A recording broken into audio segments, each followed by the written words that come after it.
जो बच्चे रीट की एग्जाम देना चाहते हैं, 31,000 की भर्ती की जो हमारी सरकार ने, माननीय मुख्यमंत्री जी ने घोषणा कर रखी है, उसमें तकरीबन काम हमने मीटिंग करके पूरा कर लिया है।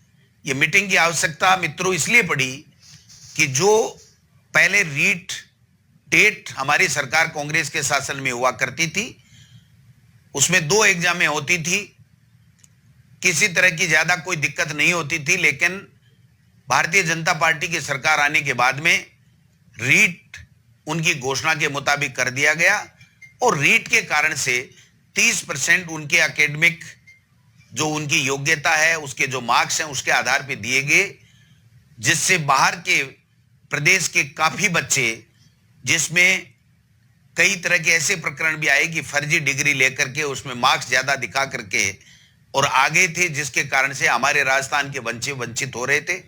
काफी समय से मांग आ रही थी कि रीट की जो भर्ती है उसमें 30% जो वेटेज हमारे ग्रेजुएशन आदि का है, उसके बारे में सरकार पुनर्विचार करे।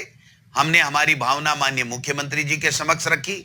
हमारे अधिकारी लेवल पर हमारी बैठकें हुई हैं और बैठकें होकर के उसमें कई बिंदु, कुछ वर्गों को रीट में पात्रता में स्थिलन देने का बिंदु था, कॉमर्स के विद्यार्थियों को सम्मिलित करने की बात थी, वेटेज को कम करना, खत्म करना या वैसे का वैसे रखना, ये जो बिंदु थे, इन सब बिंदुओं के ऊपर विस्तार से चर्चा हुई है। कुछ हमारे जो एनसीटी की गाइडलाइन है उसके मुताबिक कुछ चेंजेज हमें, कॉमर्स के विद्यार्थियों को अगर हम शामिल करेंगे तो उसमें कुछ चेंजेज करने पड़ेंगे। अगर हम वेटेज को वाले मुद्दे को दूसरे तरीके से अगर हम करना चाहेंगे तो भी हमें पंचायती राज एक्ट में रूल्स में जो संशोधन करना पड़ेगा। उसके लिए ऊपरी स्तर पे, उच्च स्तर के ऊपर काफी विचार विमर्श हुआ है। अंतिम जो उसमें प्रक्रिया में चल रही है ये मामला, और जल्दी से जल्दी इसमें फैसला करने के उपरांत जो रीट का फाइनल सिलेक्शन 3rd ग्रेड के टीचर का है, उसकी प्रक्रिया क्या होगी, उसका जल्दी ही निस्तारण किया जाएगा। आप निश्चिंत रहें। सरकार ये चाहती है कि हमारे बेरोजगारों को नौकरी मिले, लेकिन गहलोत साहब की ये इच्छा है कि नौकरियां, भर्तियां कोर्टों में नहीं अटके। उससे पहले आप जितनी तैयारी करनी है कर लीजिए, लेकिन जब कोई बच्चा तैयारी करके एग्जाम देता है और उसको अगर तैयारी के लिए हम लोग तैयारी के साथ में वो एग्जाम देने के बाद में अगर कोर्टों में कहीं उलझ जाता है, तो मैं समझता हूं वो दिक्कत वाली बात होती है। तो हमने प्रयास किया है कि हम जल्दी से जल्दी इस दिशा में आगे बढ़ें और कोर्ट में हमारा कोई मामला नहीं जा पाए, इस दिशा में हम लोग काम कर रहे हैं। बाकी जितने भी भर्तियां हैं उनके बारे में सब में मैंने आपको बताया है, पीटीआई का बताया है। जल्दी हम 228 का जिला आवंटन कर रहे हैं। प्रधानाध्यापक के लिए हमने हाई कोर्ट में कह दिया है। जो हमारे वरिष्ठ अध्यापक हैं, 2016 का रिशफल हम करेंगे, 2018 को जल्दी हम नियुक्ति देंगे। जो कनिष्ठ सहायक जो लिपिक हैं, एलडीसी की जो भर्ती है, उसमें हमने जिला आवंटन की प्रक्रिया को पूरा कर लिया है और जो कैलेंडर दिया है उसके मुताबिक हम लोग आगे बढ़ रहे हैं और जल्दी जुलाई के महीने में भी हम लोग उनको नौकरी देंगे।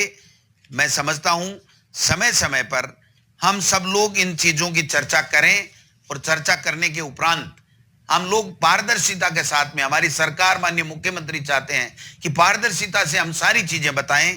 जो शिक्षक भर्ती 2012 है, उसके लिए भी जो पंचायती राज की भर्ती थी, जिला परिषदों के माध्यम से हुई थी, उसमें भी पंचायती राज के अधिकारी और उनकी जो लीगल की, डीओपी की, फाइनेंस की कमेटी बनी हुई थी, उन्होंने एसएलपी करने का निर्णय ले लिया। चूंकि वो एक कमेटी होती है जो संविधान में उनको अधिकार प्राप्त है, उनको फैसला करना होता है कि अपील होगी या हम नोट अपील होगी, तो वो भी कर दिया गया है। बाकी जितने भी भर्तियां हैं जल्दी से जल्दी करेंगे। 31,000 टीचर्स की जो आपकी रीट की एग्जाम है, जो उसको भी हम जल्दी इसको अंतिम फैसला करने के बाद में हम लोग इस कोरोना महामारी से हम लोग निकल जाएं। क्योंकि कई जो पढ़ने वाले बच्चे हैं वो कोचिंग में पैसा जमा करा चुके, कोचिंग के कारण से उनका भी ये बात बार बार ज्ञापन से आता है कि साहब जब तक कोचिंग नहीं खुले तब तक आप अगर रीट कराओगे तो हम पहले वाले जो कंपटीशन में जो लोगों ने तैयारी करके दी उससे हम पिछड़ जाएंगे। लेकिन मैं आपको आश्वस्त करना चाहता हूं कि हम इस भर्ती को डिले नहीं करना चाहते। ज्ञापन देना अलग बात है, निर्णय करना अलग बात है। माननीय मुख्यमंत्री जी ने ये स्पष्ट निर्देश हमारे विभाग को दिया है कि जल्दी से जल्दी 3rd ग्रेड के जो टीचर्स हैं उनके लिए रीट की जो एग्जाम है उसको आप जल्दी कराइए।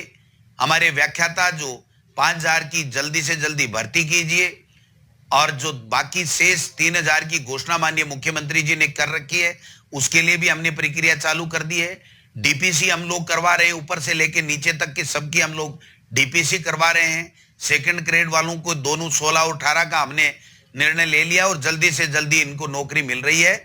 मैं समझता हूं बहुत अच्छे तरीके से आप लोगों ने कोरोना में सबको बचाने का जो काम किया है, जो मेहनत कर रहे हैं, जो आप अवेयरनेस जागरूकता फैला रहे हैं उसमें आप काम कीजिए। और मैं एक बात और मेरे नौजवान साथियों से करना चाहता हूं कि हमें किसी तरह का कोई मुगालता हमारी सरकार को नहीं है कि आपकी वजह से, आपकी मेहनत की वजह से और आपसे जो वादे किए हैं उसके मुताबिक हम काम कर रहे हैं। आपके कारण से हम सरकार में आए हैं। तो हमारी और हमारी कांग्रेस की सरकार की पहली प्राथमिकता है कि हम आपको जल्दी से जल्दी नौकरियां दें, आपके लिए नौकरियों के लिए वातावरण निर्माण करें और हाई कोर्ट में हम मजबूती के साथ में पैरवी करें, सुप्रीम कोर्ट में हम मजबूती के साथ में हमारे नौजवान साथियों को नौकरी देने के लिए पैरवी करें। लेकिन चूंकि जो संवैधानिक व्यवस्थाएं बनी हुई हैं उस व्यवस्थाओं में मंत्री का या मुख्यमंत्री का जिस स्तर पे रोल हो सकता है उस स्तर पे हम हमारा रोल अदा कर सकते हैं।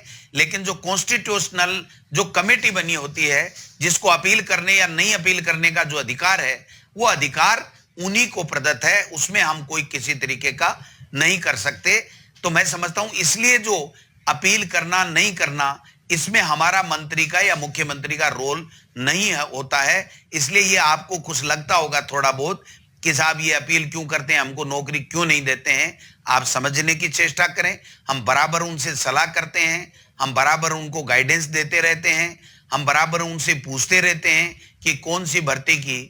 मैं आपको आश्वस्त करना चाहता हूं कि माननीय मुख्यमंत्री अशोक गहलोत की सरकार हमारे प्रदेश के बेरोजगारों को जो नई नौकरी प्राप्त करना चाहते हैं, 3rd ग्रेड के टीचर की एग्जाम देना चाहते हैं, उनके लिए इस प्रकार की व्यवस्था करना चाहती है कि कोर्टों में भर्तियां नहीं अटके और हमारे राजस्थान के नौजवानों को ज्यादा से ज्यादा संविधान में जो अधिकार दिए हुए हैं उसके तहत उनको नौकरियां मिले और 2nd ग्रेड के बच्चों को भी मिले। और हमारे जब स्कूलें खुलें तो हमें व्याख्याता 2nd ग्रेड 3rd ग्रेड सब टीचर मिले, तो हमारे गरीब का गांव ढाणी में बैठा हुआ गरीब का बच्चा भी अच्छे तरीके से अपने बच्चे को सरकारी स्कूल में बिना किसी फीस के पढ़ा सके।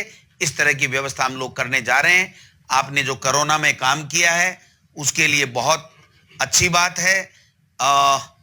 जो एलडीसी भर्ती है 2018 इसके लिए भी हमने डीओ को जो फार्म है वो जिले वाइज हम जल्दी आज या कल में ही भेज देंगे और जल्दी जो टाइम शेड्यूल दिया गया है उसके मुताबिक हम लोग आगे बढ़ेंगे।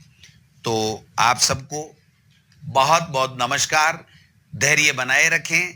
सरकार आपके द्वारा बनाई हुई है, आपकी सरकार है, आपके कल्याण के लिए, आपकी वैभूति के लिए, आपके विकास के लिए, आपकी प्रगति के लिए कार्य कर रही है। माननीय मुख्यमंत्री जी का हमेशा एक ही बात रहती है कि बेरोजगार नौजवानों को जल्दी से जल्दी नौकरियां दे, इस दिशा में प्रत्येक विभाग काम करे। और शिक्षा विभाग की तो कम से कम इस 12 महीने में 10 से भी ज्यादा बैठकें इस भर्तियों को लेकर के माननीय मुख्यमंत्री जी ले चुके हैं। इसलिए मैं आश्वस्त करना चाहता हूं कि आप निश्चिंत रहें। आपके लिए हमारा विभाग, मैं, हमारी सरकार, हमारे मुखिया माननीय मुख्यमंत्री जी पूरी तरीके से चिंतन कर रहे हैं और निश्चित रूप से जल्दी हम लोग इन भर्तियों को लेकर के आगे बढ़ेंगे। मैं समझता हूं आप सबने मेरी भावनाओं को समझा होगा। आपकी जो भावनाएं हम रोजाना समझते हैं, ट्विटर के माध्यम से हमें कड़वे वचन पढ़ने को भी मिलते हैं, लेकिन ये आपका अधिकार है, ये आपका हक है। आपने हमको बनाया है, आपने हमारी सरकार बनाई है। और मैं तो कम से कम आपको ये कहना चाहता हूं कि मैंने 5 साल आपके मुद्दे उठाए हैं जब बीजेपी की सरकार थी, तो प्रत्येक मुद्दे से मैं वाकिफ हूं, आपके दर्द को मैं जानता हूं, लेकिन मेरी अपनी सीमाएं हैं कि मंत्री का जहां जिस रूप में रोल होता है, मुख्यमंत्री का जिस रूप में रोल होता है, उसमें हमेशा एक ही बात रहती है कि हम हमारे नौजवान बेरोजगारों को जल्दी से जल्दी कैसे नौकरियां दें।